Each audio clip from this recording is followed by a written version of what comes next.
नयन नागमणे यांच्या YouTube चॅनलसाठी मुलाखत घेतोय। खास ज्यांच्याबद्दल मी नेहमी म्हणत असते की ज्यांनी भांड्यांचा संसार करण्यापेक्षा पुस्तकांचा संसार केलाय, अशा व्यक्तिमत्वाचा आज आपण खरं तर त्यांचा परिचय करून देणं हा उद्देशच नाहीये या मुलाखतीचा।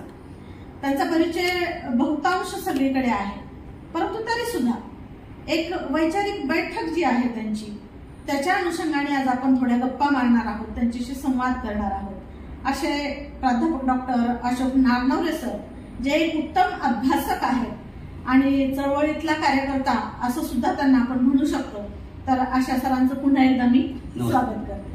नमस्ते सर, आपल्याशी बोलत असताना खरं तर मी नेहमी म्हणते की येणाऱ्या नव्या पिढीला ही जी व्यक्तिमत्व घडली ती कशी घडली हे त्यांना उमगलं पाहिजे। फक्त एखाद्या शिखरापर्यंत एखादं व्यक्तिमत्व पोहोचलंय म्हणजे ते फक्त सहज साधं आणि सोपं असा सुखकर प्रवास कोणाचाच नसतो। प्रत्येकाला अडीअडचणींना तोंड द्यायला लागतं, फक्त प्रत्येक स्तरानुसार त्याच्या समस्या असतात। तर आपलं बालपण कसं होतं आणि आपला जन्म कुठल्या ठिकाणचा आहे? प्रत्येक माणूस जो आहे त्या माणसाचा एक जीवन प्रवास असतो आणि हा जीवन प्रवास काही पिढ्यांना प्रेरणादायी होतो। माझं जे जीवन आहे त्या जीवनाचा आरंभ आपण ज्याला आपण बालपण म्हटलं, हे विदर्भामधले गाव आहे। विदर्भामध्ये चंद्रपूर जिल्ह्यातील पोडसा नावाचं गाव आहे आणि ते वर्धा नदीच्या काठावर आहे। तिथे माझे वडील शिक्षक होते आणि तिथे मला जन्म झाला। त्यानंतर ते ग्रामीण भागातलं गाव होतं। कालांतरानं मग आम्ही तालुक्या ठिकाणी आलो, गोंडपिंपरी नावाचा तालुका, अगदी गडचिरोली जिल्ह्याला लागून आहे। गावामध्ये सर्वात जास्त लोक हे आदिवासी आहेत। आदिवासी लोक ज्यांना कुठली परंपरा नाही, शिक्षण नाही, अज्ञानामध्ये असलेले लोक हे सगळे आदिवासी। आणि आम्ही गोंडपिंपरीला आल्यानंतर तिथे माझं हायस्कूल शिक्षण झालं सगळं। 10वीची परीक्षा मी गोंडपिंपरीमध्ये पास झालो। बालपणामध्ये काय की माझे वडील हे स्वतः साहित्यिक होते, पुस्तकाची आवड त्यांना होती। घरामध्ये आमच्याकडे ग्रंथालय होतं आणि वाचनाचे संस्कार जे आहेत ते आई आणि वडील माझे, उद्धव नागनवरे माझे वडील आणि आई माझी यांनी आमच्यावर सगळ्या भावंडावर पुस्तक वाचनाचे संस्कार दिले। आर्थिक परिस्थिती फार वाईट होती आमची, त्यातूनही पुस्तक वाचले पाहिजे ही प्रेरणा कुटुंबातून मला मिळाली। आमच्या वडिलांनी त्या गोंडपिंपरी गावामध्ये 1985 मध्ये त्या काळामध्ये एक ग्रंथालय सुरू केलं। स्वतः वडिलांनी ग्रंथालय सुरू, सार्वजनिक ग्रंथालय, आणि तिथली जी ग्रामपंचायत आहे त्या ग्रामपंचायतच्या अधिपत्याखाली ते ग्रंथालय होतं। आणि त्या काळामध्ये मग ग्रंथालय हे समृद्ध होत गेलं कालांतरानं। मी हायस्कूलमध्ये असताना, 8वी 9वी 10वी मध्ये असताना वडिलांनी त्या ग्रंथालयामध्ये पुस्तकं मागवली, त्या पुस्तकं वाचली पाहिजे तो एक छंद लागला। 5 वाजता शाळा सुटली की 6 वाजतापर्यंत घरी यायचं। 6 ते 8-9 वाजेपर्यंत रात्रीला ग्रंथालयामध्ये जाऊन वाचन करायचं। वाचन करण्यामध्ये वृत्तपत्र वाचायची, मासिकं वाचायची। त्या काळामध्ये गोष्टीची पुस्तक होती, परंतु गोष्टीच्या पुस्तकांपेक्षा आपण काही अभिजात वाचलं पाहिजे असा संस्कार वडिलांमध्ये झाला। आणि त्या काळामध्ये मग ग्रंथालयामध्ये मला भालचंद्र नेमाडेंचं कोसला कादंबरी त्या काळामध्ये, कारण ही कादंबरी माझी बहीण होती 10वीला आणि 10वीला भालचंद्र नेमाडेंचा पाठ होता त्यांना अभ्यासक्रमाला, तर ती सातत्यानं नेमाडेंचं नाव घेत होती। तर ते कुतूहल होतं की नेमाडेंचा पाठ आहे, त्यांची कादंबरी आलेली आहे आणि ती आपण वाचली पाहिजे। ती कादंबरी वाचल्यानंतर मला खूपदा ती कादंबरी नाही समजली, पण मी वडिलांकडून ती विचारून घेतली काय आहे नेमकं। त्या कादंबरीचा फार मोठा विलक्षण प्रभाव माझ्यावर पडला। त्याच नंतर मी शंकरराव खरातांचं तराट अंतराळ हे पुस्तक वाचलं त्याच काळामध्ये। बलूत नावाचं आत्मचरित्र आलं दया पवारांचं, ते वाचून मी फार अस्वस्थ झालो की दगडू पवार यांची कहाणी दया पवार हे शिक्षित झालेले आहेत आणि दगडू पवार ज्याला चेहरा नाही, अस्पृश्य असलेला गावकुसा बाहेरचा एक दगडासारखा व्यक्ती, तो शिकलेल्या दया पवारला ती कहाणी सांगतो आणि ती अस्वस्थ करणारी कहाणी, आणि ती कहाणी जणू काही ती दगडू पवारची नाही तर समाज व्यवस्थेमध्ये असंख्य माणसं आहेत, त्या सर्वांची कहाणी आहे. अशा प्रकारे एक अभ्यासाकडे वळण्याचा वर्ग होता की आपण एक तर शाळेमध्ये अभ्यासक्रम करायचा, अभ्यास करायचा, तिथे वेळ द्यायचा आणि उर्वरित वेळ जो आहे तो आपण वाचन केला पाहिजे. त्याच्यामधून वाचनाची प्रगल्भता जी असते बालपणावर, लहानपणावर, ती वडिलांच्या संस्कारामुळे त्यांनी वाचायला शिकवलं आम्हाला, त्यामुळे झालेली आहे. त्या काळामध्ये वृत्तपत्र जे आहे सुरू झालं, लोकमत नावाचं वृत्तपत्र आमच्याकडे यायचं त्या काळामध्ये. तर आमच्या संपूर्ण गावामध्ये फक्त 20 लोकांकडे वृत्तपत्र यायचं, तालुक्याचं ठिकाण त्या काळामध्ये 20 व्यक्ती, 20 मध्ये माझ्या वडिलांचं एक वृत्तपत्र होतं आणि वृत्तपत्र वाचायची सवय आम्हाला लावली. मी अगदी काय 8व्या वर्गामध्ये असताना 1983 मध्ये पंजाबमध्ये इंदिरा गांधी पंतप्रधान असताना जे ऑपरेशन ब्लू स्टार झालं, तिथे अमृतसरच्या सुवर्ण मंदिरामध्ये ते भिंद्रांवाले जे होते त्यांनी खलिस्तानची मागणी केली होती. त्याच्या विरोधामध्ये अगदी बेडर होऊन इंदिरा गांधींनी तिथे मिलिटरी घुसवली सुवर्ण मंदिरामध्ये अमृतसरला आणि त्या भिंद्रांवाल्यांचा खात्मा केला. या सगळ्या घटना आम्ही लहान असताना वृत्तपत्रामध्ये वाचलेल्या आहेत. ते वृत्तपत्रामध्ये त्यावेळची वृत्तपत्र ही जाहिरात करणारी वृत्तपत्र नव्हती, अत्यंत अभ्यासू पत्रकार आणि घटनांचं अत्यंत यथार्थ वर्णन करणं. यामुळे वृत्तपत्राचा एक भाग वाचन करणे आणि पुस्तकं वाचणे, मासिक वाचणे, याच्यातून लहानपणामध्ये वाचण्याचा संस्कार घडलेला आहे. लहानपण जे आहे बाकीच्या गोष्टीच होतं, पण एक अविभाज्य भाग काय तर वाचन केलं पाहिजे. वाचनामध्ये घरामध्ये खूप काही वातावरण नाही, कुटुंब मोठं होतं, घर छोटंसं, मग वाचन जर करायचं असेल, पाहुणे आले तर मग वाचायचं कुठे मग घरामध्ये. तर आपण घराच्या बाहेर आंबळाई आहे, आंब्याची झाडं आहे, त्या झाडामध्ये जाऊन सुद्धा आपण वाचन करू शकतो शांतपणे. तर तसं या प्रकारचं वाचन सुद्धा मी गावाच्या बाहेर झाडाखाली सुद्धा वाचन केलेलं आहे. पण वाचन केल्यामुळे माणूस हा प्रगल्भ बनतो, हा संस्कार लहानपणामध्ये वाचतातच झाला. आणि मग जेव्हा आपण तिथं 10वी पर्यंत शिक्षण पूर्ण केलं त्यानंतर आपण पुढे कुठे मग 10वीचं शिक्षण झाल्यानंतर पारंपरिक पद्धतीनं असं होतं की माझं गणित खूप चांगलं होतं आणि गणित असल्यामुळे मग सायन्सला गेलं पाहिजे. तर गव्हर्नमेंट ज्युबली स्कूल होती शासकीय चंद्रपूरला जिल्ह्यात ठिकाणी, तिथे मी 11वीला सायन्सला होतो. पण 11वीला सायन्सला गेल्यानंतर मी प्रयोगशाळेमध्ये माझं फारसं लक्ष नव्हतं. चंद्रपूरचं जिल्ह्याचं ठिकाण, तिथे शासकीय ज्युबली हायस्कूल म्हणजे ज्युनियर कॉलेज गव्हर्नमेंटचं अत्यंत चांगलं ग्रंथालय होतं तिथे. हा, आणि त्या ग्रंथालयामध्ये आम्हाला मराठीचे काटकर सर होते शिकवायला, ते फार साहित्यिक होते आणि माझं अक्षर खूप सुंदर होतं मराठीतलं, आताही आहे, तेव्हा सुद्धा खूप सुंदर अक्षर होतं. ते अक्षर बघून खूप माझ्या प्रेमात पडले सर आणि ते मला 11वीला मराठी शिकवायचे. आणि त्यानंतर मग ग्रंथालयामध्ये जाऊन तिथली पुस्तकं वाचायचा मला छंद पडला. त्यामुळे मी काही नीट प्रॅक्टिकल नाही करायचं, नीट तासे सुद्धा मी सायन्सचे नीट करत नव्हतो. पण माझा अधिकाधिक कल हा भाषेकडेच होता. त्यामुळे 12वी झाली जेव्हा माझी, त्यानंतर मी ठरवून टाकलं की आपण करिअर जे करायचं आहे, त्याच्या वडिलांचं स्वप्न होते सायन्स केल्यानंतर मुलगा इंजिनियर झाला पाहिजे वगैरे. तर मी हुशार होतो विद्यार्थी म्हणून, पण माझा सगळा कल जो होता तो भाषेकडे होता.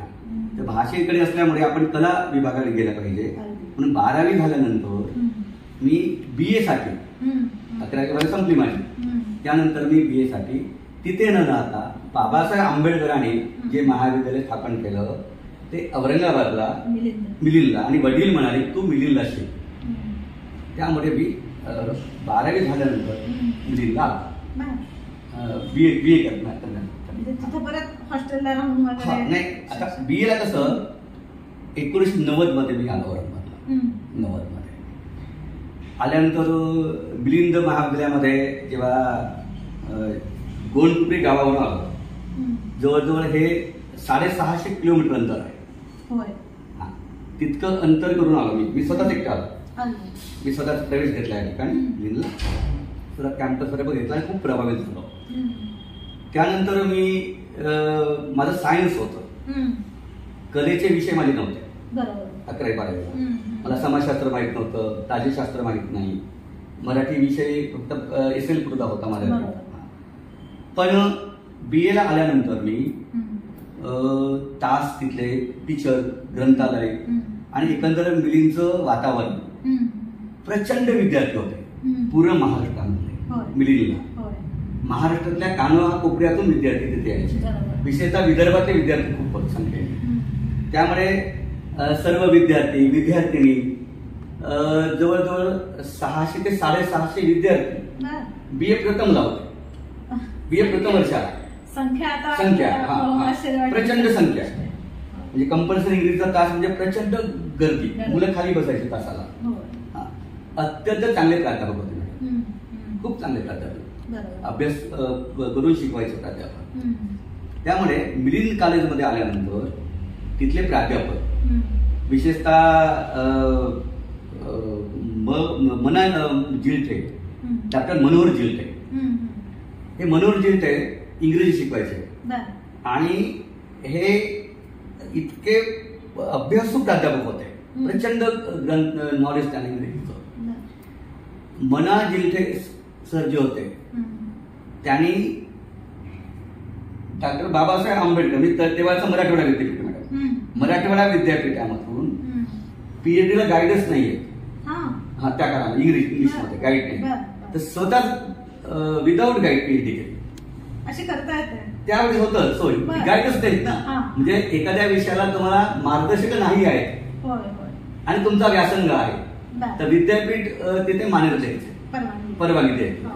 तर ते आमच्या कॉलेजमधले डॉक्टर मनोहर जिल्टे हे प्राध्यापक होते की ते विदाऊट PhD, गाईड नसली PhD, त्यांचा मोठा सत्कार झाला आमच्या काळामध्ये. आम्हाला ती प्रेरणा मिळते, इतके विद्वान आहेत आम्हाला टीचर होते. डॉक्टर अविनाश डोळे सर, ते आम्हाला मराठी शिकायचे, उत्तम साहित्य. प्राध्यापक लबा रायमाने, फार मोठे मराठीचे मोठे साहित्य, ते मराठी आम्हाला, म्हणजे लबा रायमाने आणि अविनाश डोळस हे खूप अत्यंत अभ्यासू आणि पुस्तक कोणती वाचावी ही प्रेरणा देणारे प्राध्यापक होते आम्हाला शिकवायला. एकंदर त्या वातावरणामध्ये विभिन्न जातीचे, विभिन्न धर्माचे ते प्राध्यापक होते. ज्या कॉलेजमध्ये मी शिकलो, मिलिंद कॉलेज, हे मिलिंद कॉलेजचे एक इतिहास आहे, तो आमच्या डोक्यामध्ये होता. आम्हाला शिकवला, संस्कार शिकवला की बाबासाहेब आंबेडकरांनी मराठवाड्यामध्ये हे कॉलेज स्थापन केलं, मिलिंद महाविद्यालय 1950 मध्ये. ठीक आहे. आता 1950 मध्ये इथं का स्थापन केलं? इथं मराठवाडा संपूर्ण जो आहे तो निजामाच्या गुलामीमध्ये होता आणि निजामाच्या काळामध्ये मराठवाड्यातल्या सर्व विद्यार्थ्यांना शिक्षण मिळालं नाही. शैक्षणिकदृष्ट्या ते मागासवर्गीय आहे आणि शैक्षणिकदृष्ट्या मागासवर्गीय असल्यामुळे या वर्गाचा आर्थिक विकास झाला नाही, सांस्कृतिक विकास झाला नाही आणि एकंदर राजकीय विकास पण नाही झाला. म्हणून आपण शिक्षण दिलं पाहिजे, म्हणून डॉक्टर बाबासाहेब आंबेडकरांनी इथं आले. मिलिंद कॉलेज जे स्थापन झालं औरंगाबादला, त्या स्थापनेमध्ये प्राध्यापकांची निवड कशी करायची, तर बाबासाहेब म्हणाले मी प्राध्यापकाची निवड करणार फक्त गुणवत्तेवर. गुणवत्ता. बाबासाहेब आंबेडकर गुणवत्तेवर निवड करत असताना हे स्वतः मुलाखतीमध्ये बसायचे, इंटरव्ह्यू घेत असताना. ठीक आहे, स्वतः बसायचे आमचे. दुसरा मुद्दा, जे कोणी 5 लोक आहेत ते निवडले गेले कमिटीवर, त्या 5 लोकांना ग्रेड देणार, ABCDE, नाव नाही, त्या नावामुळे काय जात लक्षात येते, अमुक अमुक जोशी, अमुक कुलकर्णी, अमुक रामटेके, अमुक कोणतरी खोबराकडे, असं नाव नाही. ABCDE, ते 5 ABCD. तर विद्यार्थ्यांना कागद देणार, हे 5 प्राध्यापक तुम्हाला 15-15 मिनिटं शिकवतील वर्गामध्ये. हा, ABCDE या प्राध्यापकाला तुम्ही गुण द्यायचे टीचिंगचे. म्हणजे 5 निवडलेले आहेत कमिटीने, सिलेक्शन आहे झालं त्यांचं. विद्यार्थी 5 लोकांचा सर्वे करणार, कोण टीचिंग चांगली केली, त्याचा रिमार्क जेव्हा येतो तो रिमार्क आणि मुलाखतीचा रिमार्क त्यातून निवड होईल. अशा प्रकारची निवड. ठीक आहे. त्यामुळे काश्मीर मधले प्राध्यापक होते, तामिळनाडू मधले इंग्रजीचे प्राध्यापक होते, बाबासाहेब निवडले. मराठीला त्या काळामध्ये राबीत जोशी हे अत्यंत निष्णात असलेले तज्ञ प्राध्यापक होते त्या काळामध्ये मराठीला. संपूर्ण महाराष्ट्रात तत्वज्ञानात एक मोठं नाव आहे, प्राध्यापक मेपू रेगे, फार मोठं नाव आहे. तर मेपू रेगे हे बाबासाहेबांनी निवडले. तत्वज्ञान विषय सुरू केला सुरुवातीला, मिलिंद महाविद्यालयामध्ये मराठवाड्यातला पहिला विभाग तत्वज्ञान हा सुरू केला. आणि कीर्ती कॉलेजमध्ये प्राध्यापक होते मेपू रेगे, त्यांना इंटरव्ह्यू घेऊन बोलावून घेतली. ठीक आहे. म्हणजे आता त्या काळामध्ये आणखी 1-2 नाव तुम्हाला सांगितली पाहिजे की डॉक्टर मना वानखेडे आहे. डॉक्टर मना वानखेडे बाबासाहेब आंबेडकरांनी गुणवत्तेच्या जोरावर जे लंडन मधले विद्यार्थी पाठवले शिकवण्यासाठी केम्ब्रिज विद्यापीठामध्ये. ठीक आहे. त्यातलं ते नाव आहे मना वानखेडे. तिथे शिकले. तिथून शिकल्यानंतर मना वानखेडे इथं प्राध्यापक बनले. मना वानखेडेची PhD ही अमेरिकेमधली आहे. ठीक आहे. अमेरिकेमधून PhD करणार आहे. म्हणजे त्या काळातले मिलिंदचे पहिले प्राध्यापक PhD झालेले ते मना वानखेडे. त्यांची निवड केली बाबासाहेबांनी मना वानखेडेंची इंग्रजीसाठी. ठीक आहे. फार मोठे समीक्षक आहेत प्राध्यापक राघव जाधव, ते प्राध्यापक होते मिलिंद कॉलेजला. डॉक्टर भालचंद्र फडके मराठीचे प्राध्यापक, ते मिलिंद कॉलेजला होते प्राध्यापक म्हणून. तर आपल्याला मला सांगायला आवडेल की असे गुणवत्ता असलेले, म्हणजे जात धर्म हा निकष नाही, गुणवत्ता हा निकष असलेले प्राध्यापक त्यांची संपूर्ण सोय होती.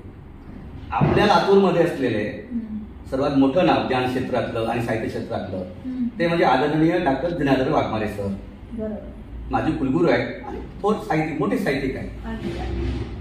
डॉक्टर दिनादर वाघमारे हे नागसेनवन कॅम्पसला होते.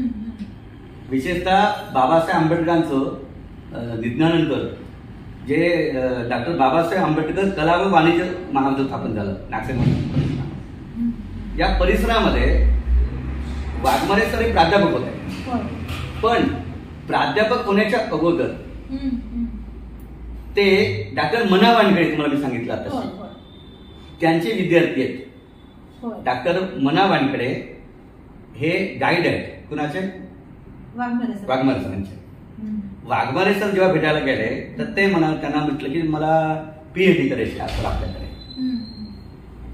तर मना वानखेडे सर त्यांना म्हणाले की कोणत्या विषयात तुला PhD करायची आहे? तर ते म्हणाले की मला रवींद्रनाथ टागोर यांच्यावर PhD करायची. बरं ठीक आहे म्हणाले, माझ्याकडे काही पुस्तकं आहेत ते तू वाच माझ्याबरोबर. म्हणून अमेरिकेमध्ये जे ब्लॅक लिटरेचर आहे, निग्रोंचं साहित्य, त्यातले महत्वाच्या कादंबऱ्या वानखेडे सरांनी वाचायला दिले. ते वाचल्यानंतर ते एवढे भारावून गेले, हे सगळं नवीन जग आहे. म्हणजे रवींद्रनाथ टागोरांपेक्षाही इथं मला काम करता येईल. म्हणून निग्रो साहित्याची संस्कार पहिल्यांदा मना वानखेडे यांनी वाघमारे सरांना दिला, संस्कार टाकला. पुढे जाऊन त्यांनी PhD केली. आणि मराठी साहित्यातला अत्यंत चांगला ग्रंथ निग्रो साहित्य हा अत्यंत क्रांतिकारक ग्रंथ आहे. सरांनी हा खूप अगोदर म्हणजे 74-75 मध्ये सिद्ध केला हा ग्रंथ. आणि संपूर्ण ग्रंथाने दलित साहित्यात प्रेरणा मिळाली. हा निग्रो साहित्याचा ग्रंथ मना वानखेडे यांच्या प्रेरणेमधून सिद्ध झाला. म्हणजे वाघमारे सर जे आहेत प्रागतिक साहित्याकडे वळले, दलित लिटरेचरकडे वळले. त्यांची फार मोठी समीक्षा आहे दलित साहित्याची. त्याचा आरंभ बिंदू कुठला असेल तर ते निग्रो साहित्य ग्रंथ, निग्रोचं लिटरेचर अभ्यासलं पहिल्यांदा. तर हे फार मोठं काम आहे. एकंदर काय आहे की मिलिंद कॉलेज जे आहे त्या मिलिंद कॉलेजचे संपूर्ण जे संस्कार आहेत ते संस्कार पडलेले आहेत. मिलिंद कॉलेजवर खूप बोलण्यासारखं आणखी आहे. चांगलं एक उदाहरण आत्ताच्या प्राध्यापकांसाठी हे आहे की जेही PhD किंवा MPhil चे मार्गदर्शक आहेत, तर विद्यार्थ्यांना एखाद्या विषयाकडे वळवायचं कसं, हे चांगलं उत्तम पद्धतीने एक जो गाईड असतो, एक मार्गदर्शक असतो, तो करू शकतो. अगदी बरोबर. हे अगदी चांगलं उत्तम उदाहरण तुम्ही दिलं. कारण सरांबरोबर मी अगोदर बोललेली आहे, चर्चा झालेली आहे मुलाखतीमध्ये. तर त्यांनी मिलिंद कॉलेजचा संदर्भ तिथं दिलाय बोलताना, तिथली परिस्थिती, तिथली दलित चळवळ याबद्दल सर भरभरून बोलले आणि त्याचा संदर्भ आपल्याकडूनही आला. खूप छान वाटलं हे ऐकून. तिथून पुढे आपला प्रवास तिथला. आता मिलिंद कॉलेज जे आहे ना, मी आपल्याला सांगितलं की मिलिंद कॉलेज हे माझ्या संपूर्ण व्यक्तिमत्वाच्या जडणघडणीमध्ये महत्वाचं केंद्रबिंदू आहे. कारण मिलिंद कॉलेजमध्ये एक तर तास खूप व्हायचे, शिस्तबद्ध अभ्यास होता आणि बाकी जे तुमचे पैलू आहेत अभ्यासाच्या व्यतिरिक्त लेखन करण्याचा पैलू आहे, त्या काळामध्ये लेखनासाठी भित्तीपत्रकाची परंपरा आहे. संपूर्ण दलित लिटरेचरचा आरंभ जो आहे तो मिलिंद कॉलेजच्या भित्तीपत्रकातून झालेला आहे. म्हणजे आपल्याला मराठवाड्याचं पहिलं दलित आत्मचरित्र आठवणीचे पक्षी आहे, प्रे सोनकांबळे लिहिले 1980 मध्ये. प्रे सोनकांबळेंचं पहिलं आत्मचरित्राचा पहिला उतारा हा मिलिंद कॉलेजमध्ये शिकत असताना भित्तीपत्रकातून प्रसिद्ध झाला. ते आरंभी बिंदू आहे. भित्तीपत्रकाची चळवळ हे आमचे मराठीचे प्राध्यापक लबा रायमाने सर हे राबवते. म्हणून तिथे आल्यानंतर पहिल्यांदा भित्तीपत्र सुरू केले. मी 2 भित्तीपत्र दिली, एक संघर्ष नावाचं भित्तीपत्र आणि झेप नावाचं भित्तीपत्र. 2 भित्तीपत्रक आपण तयार करायचं, संपादकीय लिहायचं, संपादकीय अत्यंत अभ्यासपूर्ण लिहायचा, सर्व मुलांच्या कविता ते शार्टिंग करून आपण छापायचं. आपण स्वतः लिहित होतो, सर्व पूर्ण लेखन हस्तलिखित सर्व हस्तलिखित. आपल्याला मला सांगायला आवडेल की 1990 मध्ये संघर्ष भित्तीपत्र तयार केलं आणि बाबासाहेब आंबेडकरांच्या पत्नी माईसाहेब आंबेडकर, सविता आंबेडकर ह्या कॉलेजमध्ये गंगाधर गाडे सोबत होते त्यांच्या आणि त्यांचा कार्यक्रम होता. आणि बाबासाहेबांना आपण बघितलं नाही, त्यांची पत्नी आहे आणि खूप मोठी साथ दिली बाबासाहेबांच्या उत्तरार्धामध्ये माईसाहेब आंबेडकरांना. त्याला आपण माईसाहेब म्हणतो, सविता आंबेडकरांना. तर त्या आल्या होत्या. तर मला लबा रायमाने सर सांगितलं, तुझं भित्तीपत्र तू तयार कर आज रात्रीभर, उद्या माईसाहेबांच्या हस्ते त्याचं विमोचन करायचं आहे. किती छान भित्तीपत्रकाचं बघा. आणि ते तयार केलं मी रात्रभर जागून, खूप छान लिहिलं ते. येणार म्हणून होता अक्षर, मांडणी, ग्रामरच्या चुका नाही, सर्व आणि तिथे लिहिलं की विमोचन डॉक्टर सविता आंबेडकर त्या भित्तीपत्रावर लिहिलं. सकाळी गेलो आणि त्याचं विमोचन केलं. त्याने इतका आनंद झाला बघून भित्तीपत्र. त्याने खूप चांगलं रिमार्क मला इंग्लिशमध्ये, डिअर अशोक म्हणून. तर ते भित्तीपत्रक माझ्या जीवनात एक मोठं क्रांतिकारक आहे. त्यांचं सही आहे भित्तीपत्रक. तर भित्तीपत्र यावरून लेखन जे आहे आपण वाचन केलं पाहिजे, लिहिलं पाहिजे. तर हे संस्कार झाले. दुसरा म्हणतात शाबासकी. आणि ते मी लावलं बरं. तर ते भित्तीपत्र इतकं महत्वाचं होतं, सही होती सविता आंबेडकरांची. तर लोकांनी काच होता तर फोडला घेऊन जायसाठी, सही आहे तिथे, ती सही जतन करून ठेवावी म्हणून. तर ते काच फोडला विद्यार्थ्यांनी रात्रीला. ते वाचलं, म्हणजे ते शिपाई वगैरे होते. तर मग मला रायमाने सर म्हणाले, तू असं कर, हे भित्तीपत्र काढून टाका. 8-10 दिवस झाले, लोकांनी बघितलं आणि जपून ठेवू म्हणा. ते अजून माझ्याकडे आहे. अजून माझ्याकडे आहे ते भित्तीपत्र, घरी आहे माझ्याकडे. वडील मला बघायचं, घेऊन ये. तर मला एक सांगायचं म्हणजे ते फार मोठं प्रोत्साहन मिळालं ना, की एवढ्या मोठ्या, म्हणजे त्या मिलिंद कॉलेजमध्ये विद्यार्थ्यांना किती प्रोत्साहन द्यायचं प्राध्यापकांनी, त्याचं एक तुम्हाला सांगितलं. प्राध्यापक लोक शाबासकीची थाप देतात तेव्हा अगदी दुप्पट करण्याने विद्यार्थी. दुसरं आपल्याला सांगायला आवडेल की ग्रंथालय म्हणजे कपाट बंद पुस्तकं नाही.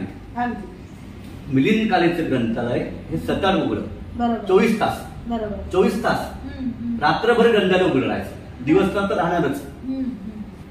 ग्रंथालयामध्ये असं होतं की जो विद्यार्थी अधिक पुस्तक वाचतो त्याला अधिक पुस्तक वाचण्याचा लालसा आहे, ज्ञान लालसा आहे, त्याला कोणतीही पुस्तकं द्या, बंधन नाही. ठीक आहे. तो विद्यार्थी कसा आहे बघा पहिल्यांदा, त्याला ज्ञान लालसा आहे का, ते बघण्याचं काम कोणाचं आहे, ग्रंथालयाचं. मी ग्रंथालयात इतका लाडका झालो की मला एक पुस्तक नको आहे, मला अनेक पुस्तक पाहिजे. ते मला तुम्ही आतमध्ये घ्या, तुमच्या हातात पुस्तक घ्या कुठे. त्यामुळे त्या ग्रंथालयाचा मला इतका उपयोग झाला, कारण काही खूप पैसे आपल्याकडे नव्हते पुस्तक खरेदी करण्यासाठी. तर ग्रंथालयामध्ये अनेक पुस्तकं वाचायला मिळाली. आणि समजा राज्यशास्त्र असेल तर राज्यशास्त्रामध्ये मला जॉन टोवर मिल आहे अभ्यासाला. तर जॉन टोवर मिलचा ऑन लिबर्टी ग्रंथ तिथे आहे आपल्या उपलब्ध, बेसिक ग्रंथ पॉलिटिकल सायन्स मधला. पण ऑन लिबर्टी मध्ये काय लिहिलं ते आपल्याला वाचायला आवडेल. बेसिक ग्रंथ बाबासाहेब आंबेडकरांचे अनेक ग्रंथ मिलिंद महात्म्याच्या ग्रंथांमध्ये होते. ते ग्रंथ ते बाबासाहेब आंबेडकरांच्या लिहिण्याची पद्धती, त्यांची सही, ते असे हे करणं, अवतरण करणं, लिहिले बाबासाहेब काय करायचे, अशी खूप काळ्या पेनीनं असं टिक मार करायचे. महत्वाचा मुद्दा असेल आता डलन टिक मार करणं, ते असं हे करत नव्हते, त्या मुद्द्याला टिक मार करणं बारीक, खूप बारीक. हा, तर ते त्यांचं फार मला आवडेल ते टिक मार. मला नंतर जाणवलं, म्हणजे तुम्हाला इथं सांगायला आवडेल मला, की अशा बारीक ज्या खुणा असतात पेन्सिलच्या, ठीक आहे, या खुणा मला दोघांच्या पुस्तकात सापडल्या. एक बाबासाहेब आंबेडकरांचं, कदाचित डॉक्टर जे एम वाघमारे सरांनी ते वाचले असतील पुस्तकं. मी जेव्हा शाहू कॉलेजमध्ये अनेक ग्रंथालयामध्ये तिथे पुस्तकं मागवले घेतले, गुंदेकर सरांनी खूप पुस्तक दिली त्या लायब्ररीमध्ये. तर तिथे फक्त एकच पुस्तक वाचलंय वाघमारे सरांनी, काही पुस्तक आहे तसे वाघमारे सरांचं पुस्तक वाचलेलं आहे. तर तिथे त्याच्या बारीक खुणा छोटे छोटे, तर मला तिथं ज्या खुणा दिसल्या तिथे या पुस्तकात दिसलेल्या आहेत. मुद्दा सांगायचा हा आहे की मिलिंद कालेचं जे ग्रंथालय आहे त्या ग्रंथालयामुळे वाचण्याची प्रेरणा मिळाली. आणि आपण पुस्तकं जी आहेत ती पुस्तकं काटकसर करून घेतली पाहिजे विकत. आता ग्रंथालयामध्ये नाही समोर यायचं, आपण घरी पण वाचली पाहिजे. तर वाचन करण्यासाठी पुस्तकं खरेदी केली पाहिजे, हा संस्कार मला मिलिंद कालेतून मिळाला. आणि पुढे तर मग आपण पुस्तक वाचन करण्यासाठी खरेदी करणं हे सुरू झालं. पण पुस्तकं विद्यार्थ्यांनी खरेदी करण्यासाठी त्यांनी आर्थिक दृष्ट्या पण स्वावलंबी झालं पाहिजे. हे पण तितकंच बरोबर आहे. कारण आपण जेव्हा महाविद्यालयाची फी भरतोय, परीक्षा देतोय, हे सगळं आपल्याकडे तरी किमान भारत देशामध्ये म्हणा, महाराष्ट्रामध्ये म्हणा, की शिकत असताना मुलं आर्थिकदृष्ट्या तितकी स्वावलंबी नसतात. तर त्या दृष्टिकोनातून आपण काय म्हणतो याच्यामध्ये काय असतं मॅडम, की आपण म्हटल्याप्रमाणे की दारिद्र्य असते, गरिबी असते, आणि दारिद्र्यावर गरिबीवर मात करून आपण संघर्ष करत शिक्षण घेतो. मिलिंद महाविद्यालयामध्ये असणारे असे विद्यार्थी असेच आहेत. म्हणजे माझी परिस्थिती तशीच होती, कारण वडिलांचा एमओई ना थोडा आयुष्यामध्ये शिष्यवृत्ती. याच्यामध्ये काय आहे की तुमची ज्ञानाची भूक इतकी वाढते पुढे जाऊन, त्या भुकेपुढे पोटाची भूक जी असते शरीराची ती तितकी महत्वाची वाटत नाही त्या काळामध्ये. आता आलेल्या पैशामधून मी खूप काटकसर केलेले पैसे, ते आपण अधिक विलासी जेवण नाही करायचं, साधं जेवण करायचं. कपडे काय आपण एक दोन ड्रेस पुरेसे आहेत, आपल्याला 4-5 पैसे लागतात. तर हे जे पैसे आहेत ते पुस्तकातून काटकसर करून आपण साधं राहू. ठीक आहे. आता तुम्हाला सांगायला मला आवडेल की आम्ही जे 1-2 मित्र होतो राहत रूम मध्ये, त्यांचे कपडे घालून जायचे नाही ना, मग त्यांचा एक शर्ट घालून जायचा, त्या बिघडत नाही. हा, कोणी काय म्हणणार नाहीत ना, तसं आम्ही एकमेकाला करतो. म्हणजे रोजचं एकच शर्ट वाटू नये म्हणून. पण पुस्तकं वाचली पाहिजे, पुस्तक खरेदी केली पाहिजे. म्हणजे मिलिंद कॉलेजमध्ये असताना काटकसर करून पुस्तकं जी आहेत ती पुस्तक वाचायची. हा विद्यार्थी पुस्तक वाचतो म्हणून प्राध्यापक खूप प्रेम करायचे, वाचन प्रिय हा विद्यार्थी आहे. मग आपल्याकडे काही पुस्तकं आली प्राध्यापकाकडे तर ते म्हणजे तुला भेट पुस्तक, तर काही पुस्तकं प्राध्यापकांनी दिलेली आहे. ठीक आहे. याच्यामध्ये काय होतं की पुस्तकं वाचण्याचा संस्कार होतो. दुसरा एक मुद्दा तुम्हाला सांगणं आवश्यक आहे. मला याच्या अगोदर एक बोलायचं आहे. तुम्ही जे आता काटकसर करून पुस्तक खरेदी करायचं म्हणाला, तर खरंच आत्ताच्या पिढीवर बिंबलं पाहिजे. आता सगळंच उपलब्ध आहे, पण तरी सुद्धा त्याचा आस्वाद घ्यायचा हा संस्कार कमी पडतोय. कारण आई वडील सगळंच उपलब्ध करून देत आहेत, पण जी ज्ञानाला आलसा त्यांच्यामध्ये उत्पन्न झाली पाहिजे त्याची कमतरता आता जाणवते. त्यासाठीच मी स्पेशली तुम्हाला हे विचारलं की नक्की मग कसं करायचं विद्यार्थ्यांनी. नाही, याच्यामध्ये काय आहे की एकतर वातावरण बदललं आपल्याला माहिती आहे. म्हणजे 2025 वातावरण आणि मी ज्या काळामध्ये होतो 1991 ते 95 हा जो कालखंड आहे, तर या 30 वर्षामध्ये खूप मोठा बदल झालेला आहे. हे जरी खरं असलं तर वाचनाचा संस्कार जो आहे तो पालकांकडून, शिक्षकांकडून, महाविद्यालयाच्या एकंदर वातावरणातून तयार होतो का हे महत्वाचं आहे.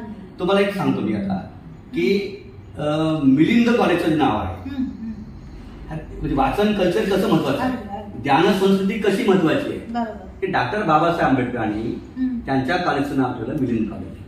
मिलिंद नाव आहे. आणि जो परिसर आहे कॅम्पस त्याचं नाव आहे नागसेन. नागसेन परिसर, मिलिंद कॉलेज. हे नाव का ठेवले बाबासाहेबांनी? हे काय प्रतीक आहे? मिलिंद म्हणजे कोण, नागसेन कोण आहे? तर हे ज्ञानाचे प्रतीक आहे. ज्ञान कल्चर मधलं अत्यंत मोठं नाव आहे. ठीक आहे. आता विस्तृत तुम्हाला मी सांगणार नाही कारण मुलाखतीमध्ये मी कमी सांगणार. पण मिलिंद कोण होता? मिलिंद हा राजा होता, ग्रीक राजा आहे. हा ग्रीक राजा भारतावर आक्रमण करून आला. त्याने भारतामध्ये त्या काळातले अफगाणिस्तान, काश्मीर, गुजरात, राजस्थान हे प्रांत काबीज केले. राज्य प्रस्थापित केलं. ठीक आहे. राज्य प्रस्थापित केल्यानंतर त्या काळामधला प्रकांड पंडित विद्वान असलेला एक गृहस्थ होता साधा, त्याचं नाव नागसेन. तो बुद्धिझमचा फार मोठा अभ्यासक होता आणि साधा राहायचा, भिक्षू होता, विद्वान भिक्षू. एकंदर काय झालं की मिलिंद राजा म्हणाले की माझ्या अनेक प्रश्नाची उत्तर कोण देऊ शकतो? मला अनेक प्रश्न पडले आहेत आणि कोणीच नाही. ते आव्हान स्वीकारलं नागसेनाने की मी राजांच्या सगळ्या प्रश्नाची उत्तर देत आहे. तो राजा आहे, हा गरीब आहे, साधा आहे पण ज्ञानी आहे. नागसेन भारतातला आहे, भारतातला बौद्ध पंडित आहे. नागसेन बौद्ध पंडित आहे, फार विद्वान माणूस होता. ठीक आहे. तर्कशुद्ध, तर्क करणं, चिकित्सा करणं, वैज्ञानिक दृष्टिकोन हे जे ज्ञानाचे घटक असतात त्यातला तो निष्णात होता. ठीक आहे. आणि मग डिबेट झाल्या खूप. मिलिंद राजा आणि नागसेन यांच्यात चर्चा झाल्या, डिबेट, वादविवाद, प्रचंड वादविवाद आहे. अनेक प्रश्नाचे वादविवाद आहे. जे प्रश्नातून उत्तर, उत्तरातून प्रश्न. त्याचा ग्रंथ आहे मिलिंद प्रश्न नावाचा. हा मूळचा ग्रंथ मागधी भाषेमधला आहे. बरं, ही चर्चा केव्हाची आहे? इसवी सन पूर्व 100 मधली आहे. म्हणजे जवळजवळ आता 2000 वर्षापूर्वीची चर्चा आहे. ठीक आहे. मागधी भाषेमध्ये हा ग्रंथ आला, नंतर पालीमध्ये आला, नंतर हा ग्रंथ रशियन भाषेमध्ये गेला, नंतर हा ग्रंथ इंग्रजीमध्ये गेला. रोस डेव्हिस नावाचा अत्यंत विद्वान माणूस होता, त्यांनी 1894 मध्ये हा ग्रंथ लिहिला इंग्लिशमध्ये, सगळ्या भाषेमध्ये गेला. आता या ग्रंथाचं काय वैशिष्ट्य आहे की चर्चेमध्ये नागसेनला मोठेपण मिळालं. राजा म्हणाला तू खरा ग्रेट आहेस, मी नाही. ज्ञानामध्ये जो ग्रेट, ज्ञानामध्ये ज्यांच्या ज्ञानामध्ये ज्ञानसत्ता ज्याची मोठी ती सर्वात मोठी सत्ता होईल, ज्ञानसत्ता. राज्यसत्ता ही मोठी नाही. म्हणून त्याने वस्त्र काढले, त्याग केला, ज्ञानापुढे त्याग केला. कशाचा? सत्तेचा. तो म्हणाला मी तुझा शिष्य बनतो. शिष्य झाला. म्हणजे राज्यपद त्याग करून मिलिंदनी ज्ञानापुढे, ज्ञानामुळे ज्ञानलालसा एवढी मोठी आहे की ही काहीच नाहीये. सुख, वैभव किती आलिशान आहे, सर्व नवगत चाकर, वैभव आहे, ऐश्वर्य आहे, राजा आहे तो. राजपदाला सहजपणे ठोकर मारून ज्ञानसत्तेपुढे नतमस्तक होणारा मिलिंद. ठीक आहे. मग तो काय बनला? हा भिक्षू होता बुद्ध. त्या काळातले बौद्ध भिक्षू विद्वान आहेत, हे असे नाही आहेत आता सारखे, फार मोठे विसंगती आहेत आज. ठीक आहे. मग शिष्य बनला, त्याचा सोडून गेला राज्यपद, सोबत घेऊन गेले त्याला मिलिंदला. नंतर हा जो भिक्षू आहे हा भिक्षू नाही राहिला पुढे आयुष्याच्या उत्तरार्धामध्ये. मिलिंद हा अरहर्त पद प्राप्त झाला. अरहर्त पद म्हणजे काय? अरहर्त म्हणजे काय तर अहर्त याचा अर्थ की भिक्षू जो आहे त्याचे सर्व विकार जे आहेत, विलासी विकार, ते नष्ट जेव्हा होतात ते पद प्राप्त करणं उच्च पदचं पद आहे भिक्खू म्हटलं. मग ते कसं? त्याला कुठली लालसा नाही, कुठलाही मोह नाही, कुठल्याही वासना नाही, अहंभाव नाही. तो चटेवर झोपे. तो इतका ज्ञानी आहे, ज्ञानलासाची चीज एवढी मोठी आहे की हे वातावरण मला काही कळत नाही काय चाललेलं आहे. उदाहरण आपण घेऊया. तो ज्ञान साधना करत आहे झाडाखालीपासून आणि खूप मोठा पाऊस सुरू झालेला आहे. पाऊस पडत आहे, त्याचा असर काहीच होत नाही त्याच्या व्यक्तिमत्वावर. तो ज्ञानलासा तेवढी मोठी त्याची आहे, तपश्चर्या आहे. तर ही पद प्राप्त करणं, अशी अवस्था प्राप्त करणं त्याला अहर्त म्हणतात. ते अहर्त पद जे आहे ते मिलिंद प्राप्त केलं नागसेन सोबत राहून. तर ही जी परंपरा आहे की विद्यार्थी कसा असला पाहिजे तर मिलिंद सारखा असला पाहिजे. बरोबर. आणि गुरु कसा असला पाहिजे तर तो नागसेनासारखा असला पाहिजे. गुरु शिष्य नातं बरोबर. ही परंपरा बाबासाहेबांनी मिलिंदमध्ये आणली. बरोबर. त्याचा तो आविष्कार आहे. आता या आविष्कारामधून जे विद्यार्थी बाहेर पडले ते वाचन कल्चरशी संबंधित आहेत. बरोबर. कोणी या कल्चरमध्ये नाही गेले. बरोबर. डॉक्टर सुखदेव थोरात हे मिलिंदचे विद्यार्थी बरोबर. ज्युडिशरी चेअरमन झाले. युनिव्हर्सिटी ग्रँड कमिशन चेअरमन झाले या मिलिंदचे विद्यार्थी. बरोबर. डॉक्टर सुधीर रसाळ हे विद्यार्थी मिलिंद महाविद्यालयाचे. ठीक आहे. आज एक मोठे समीक्षक आहेत आणि साहित्य अकादमी पुरस्कार विजेते आहेत. डॉक्टर न्यायमूर्ती नरेंद्र चपळगावकर हे मिलिंदचे विद्यार्थी आहेत. म्हणजे पहिले प्राचार्य मबिन चिटणीस हे यांचे गुरु आहेत. ठीक आहे. तर माझा मुद्दा चालला असा की ही जी परंपरा आहे ही परंपरा संपूर्ण मिलिंदमध्ये आलेली आहे. ते ज्ञान फार मोठं. आपल्याला एक उदाहरण सांगूया आता की त्या काळामध्ये डॉक्टर सुधीर रसाळ, चपळगावकर जे नरेंद्र चपळगावकर हे मिलिंदच्या संस्कारामध्ये असल्यामुळे यांचे विचार हे आधुनिक आणि प्रागतिक आहेत. आणि ते एका कंपूमध्ये नाही राहिले, उदारमत्वाने झाले. उदारमत्वात जो येतो तो सुद्धा या वाचनाच्या संस्कारामध्ये येतो. तर ही जी आहे हे संस्कार विद्यार्थ्यामध्ये नाहीत आज, जे मी आपल्याला सांगितले आता. त्यासाठी तशी पार्श्वभूमी, तसा परिवेश, तसे आजूबाजूचे लोक आणि याच्यातूनच तर जडणघडण होत असते. मला काय म्हणायचं आहे की अशा प्रकारचं निर्माण करणं काय आहे की आपल्याकडे कसं मॅडम आता आज की भांडवल जे आहे, भांडवलदारी व्यवस्था प्रचंड ऑक्टोपस जसा असतो तशा ऑक्टोपस प्रमाणे गिळंकृत करत आहे आज सगळ्या क्षेत्रामध्ये. ज्ञान हे हा संस्कार होता पूर्वीच्या काळामध्ये. आता ज्ञान हे वस्तू झालेली आहे. वस्तू. ठीक आहे. आणि विद्यार्थी हा प्रोडक्ट झालेला आहे, ग्राहक. ठीक आहे. जागतिकीकरणाचा रेटा आहे की तो विद्यार्थ्याची गरज काय, आपल्याला तो ग्राहक आहे असं बनवलेलं आहे. म्हणजे वाचन संस्कृती मागे का पडत आहे तर त्याला एक कारणीभूत आहे भांडवलदारी व्यवस्था. शिक्षणाचा हेतू झाला आता वस्तू, संस्कार नाही. फक्त गुण मिळवायचे आणि नोकरी मिळवायची, ज्ञान मिळवायचं.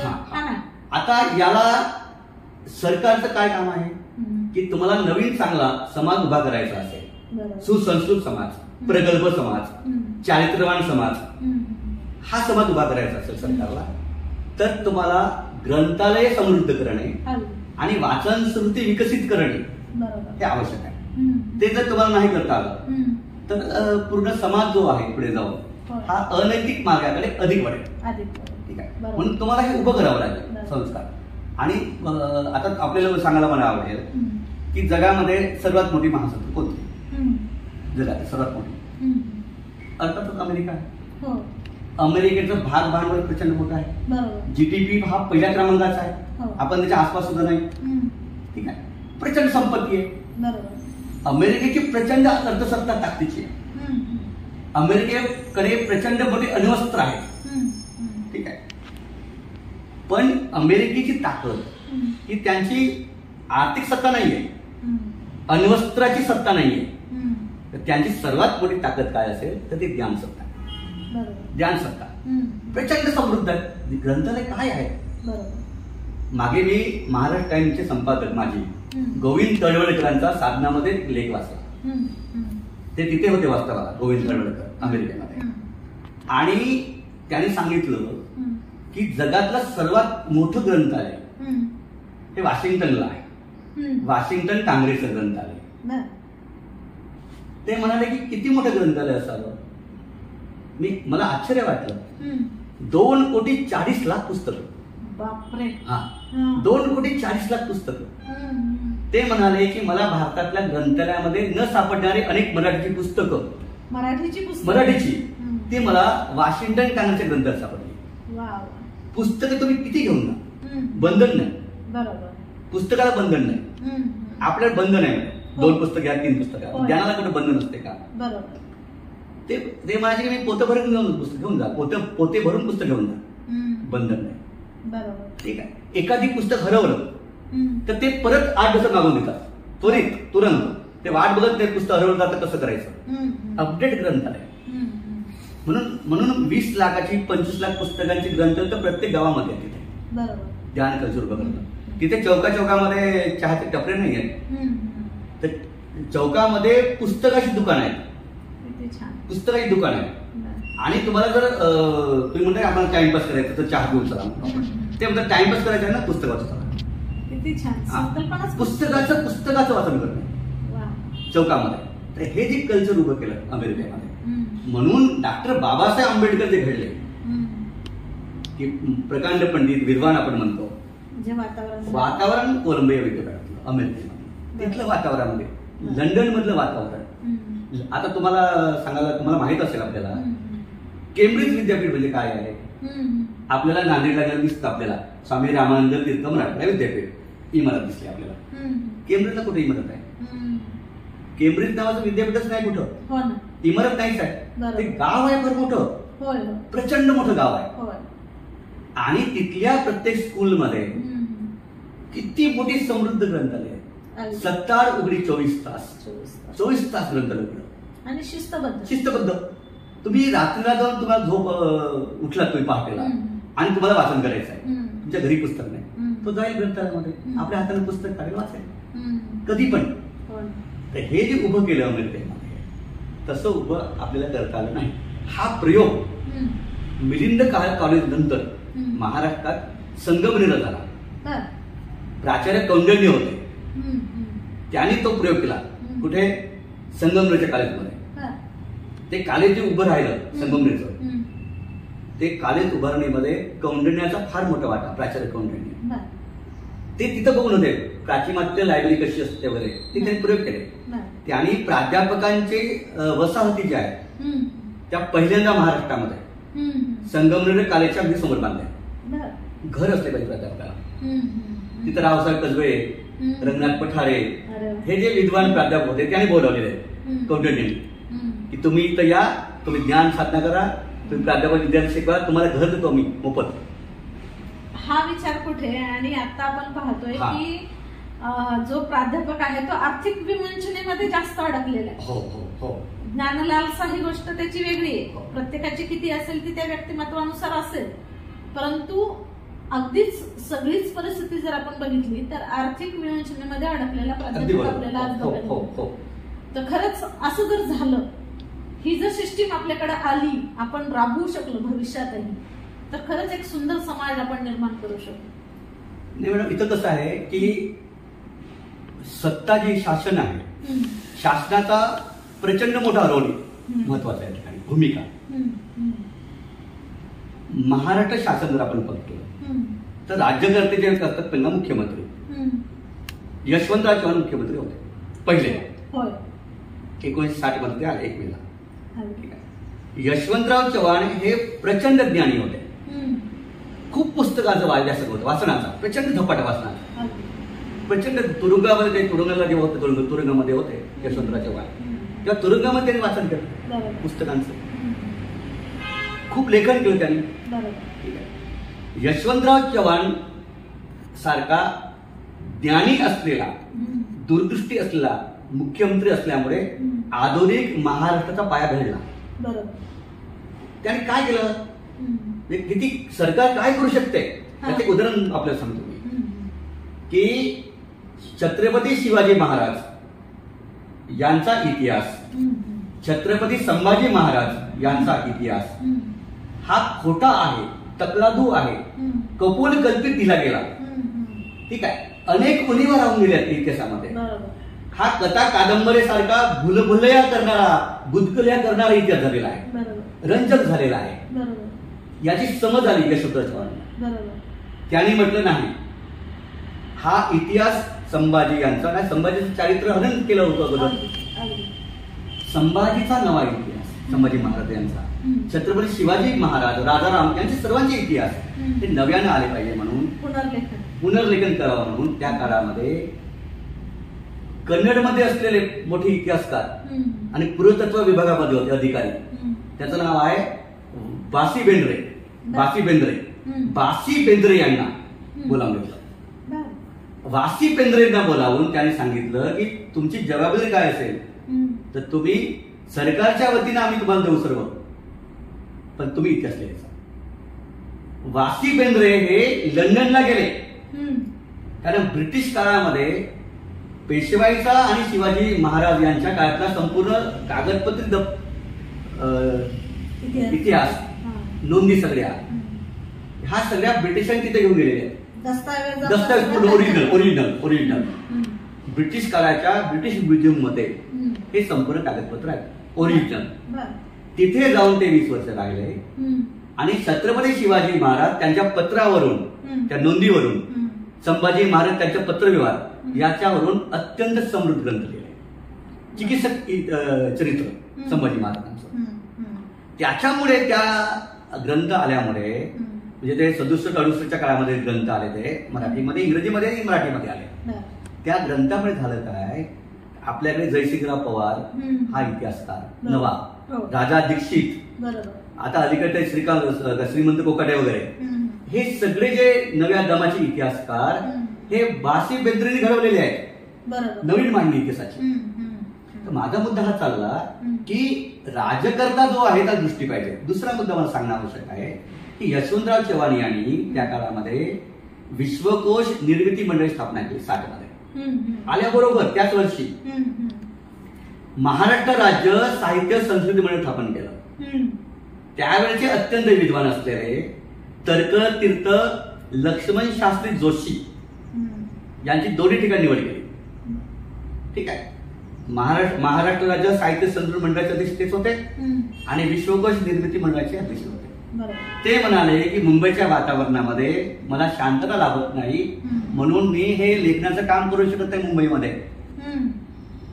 मला वाईला कार्य उभं करून, वाई हे निसर्गरम्य आहे, शांत आहे, तिथे माझी साधना लागेल अभ्यासाची, लिहिण्याची. यशवंतराव चव्हाण म्हणाले काही हरकत नाही, विश्वकोश निर्मितीचं कार्यालय मी कृष्णा नदीच्या घाटावर तुला बांधून देतो. उभं केलं, तिथं साधना केली आणि आतापर्यंत 20 खंड निर्माण केले. अशा प्रकारचं युगप्रवर्तक काम ज्ञानाचं हे भारतातल्या कुठल्या भाषेमध्ये नाही, ते मराठीमध्ये केलं त्या व्यक्तीनं. ठीक आहे. तर हे जे आहे हे कोण केलं आहे, यशवंतराव चव्हाण. तर दूरदृष्टी जी असते ती असली पाहिजे. यशवंतराव चव्हाण यांनी ईबीसी सवलत आणली. ईबीसी सवलतचे जनक आहेत. त्यामुळे ग्रामीण भागामध्ये 100 पटीने शिक्षण वाढलं, सवलत मिळाली मुलांना, गरीब आर्थिकदृष्ट्या कमकुवत मुलं जे आहेत. तर हे जे निर्णय आहेत पोषक असलेले शिक्षण आणि ज्ञानासाठी ते यशवंतराव चव्हाण यांनी केले. त्यांची वाटचाल जी आहे यशवंतराव चव्हाणची ती डोळ्यापुढे ठेवून जर तुम्ही उभं राहिला त्यांच्या मार्गाने तर हे सर्व बदल होऊ शकते. ही दृष्टी पाहिजे राज्यकर्ते लोकांना. नुसतं एक गाव उभं करून पुस्तकांचं वगैरे होत नाही मॅडम. हे एक छोटेसा प्रयोग आहे, त्याचा फार मोठा फरक पडत नाही. एक आम्ही भिलार गाव केलं पुस्तकांचं किंवा अंमलबजावणी आता होणार आहे त्यामुळे फार मोठी क्रांती होईल असं नाही. होईल थोडाफार बदल, पण ती क्रांतिकारी बदल नाहीये. त्या मार्गावर जाण्याचे पहिले टप्पे आहे, पण तुम्हाला आमूलाग्र बदल करत आहे. आता अलीकडे ग्रंथालय किती समृद्ध आहेत आपल्या महाराष्ट्रामधले ग्रंथालय, त्याची काय अवस्था आहे. सार्वजनिक ग्रंथालय अपडेट काय आहे, किती पुस्तकं आहेत, तिथं कर्मचारी काय आहेत, त्याचे पगार आहेत का. तर हे वाचन संस्कार जे आहे, वाचन संस्कृती म्हणतो, ही उभी करण्यासाठी एकतर शासन आवश्यक आहे, परत समाज आवश्यक आहे. समाज हा सुद्धा फार महत्वाचा घटक आहे. तो वाचन संस्कृतीसाठी तो झपाटलेला आहे. ठीक आहे. आणि याच्यातून मग तुम्हाला हे उभं करता येईल. वैचारिक आणि आर्थिक दोन्ही दृष्टीने समृद्ध असणं गरजेचंच आहे. हो. एकतर काय आहे, पुस्तक जी आहे या पुस्तकाचा संस्कार किती मोठा बलवत्तर असू शकतो याची सजग जाणीव पालक असेल, समाज असेल, कुटुंब असेल आणि राजकीय लोक असतील यांना होणं आवश्यक आहे. पुस्तक हे महत्वाचं आहे. पुस्तकामध्ये ज्ञानसत्ता आहे ही सर्वात प्रभावी राहते. धर्मसत्ता, आर्थिक सत्ता, शैक्षणिक सत्ता या सर्वांपेक्षा ज्ञानसत्ता ही सर्वात मोठी आहे. ही जेव्हा कळेल राज्यकर्ते लोकांना तेव्हा हे घडेल. ठीक आहे. पंडित जवाहरलाल नेहरू ते भारताचे पंतप्रधान होते. ठीक आहे. आणि बॅरिस्टर जयकर हे ज्ञानी होते. ठीक आहे. पुणे विद्यापीठाची स्थापना होती पुणे विद्यापीठामध्ये आणि बॅरिस्टर जयकरनी तो कार्यक्रम घेतला पुणे विद्यापीठामध्ये. पंतप्रधान जवाहरलाल नेहरू पुणे विद्यापीठामध्ये आले आणि जयकरला बघून पाय पडले. पंतप्रधान आता ज्ञानसत्ता मोठी आहे कारण राज्यसत्तापेक्षा त्यांना नेहरूला वाटलं की हा ज्ञानी माणूस माझा गुरु आहे, मी पाय पडला पाहिजे. इतकं पटकन नॅचरल लोटांगण घातलं. पंतप्रधान असताना म्हणतो मी. तर ही जी आहे की नेहरूंची जी दृष्टी होती ज्ञानसत्तेकडे बघण्याची तशी निकोप दृष्टी आपल्याला आली पाहिजे. ज्ञानसत्ता महत्वाची आहे त्याचा आपण अधिकाधिक गौरव केला पाहिजे. तर ते होत नाही आपल्याकडे. आपल्याकडे मोठेपण जे आहे मोठेपणाच्या संकल्पना आपल्याकडे आलेल्या आहे त्या संकल्पनामध्ये काय आर्थिक दृष्ट्या तो सहसमृद्ध आहे. ठीक आहे. त्याच्यावर त्याचं मोठेपण करतो आपण. पण तो ज्ञानाच्या दृष्टिकोनातून त्याचं मोठेपण किती आहे भौतिक सुख सुविधा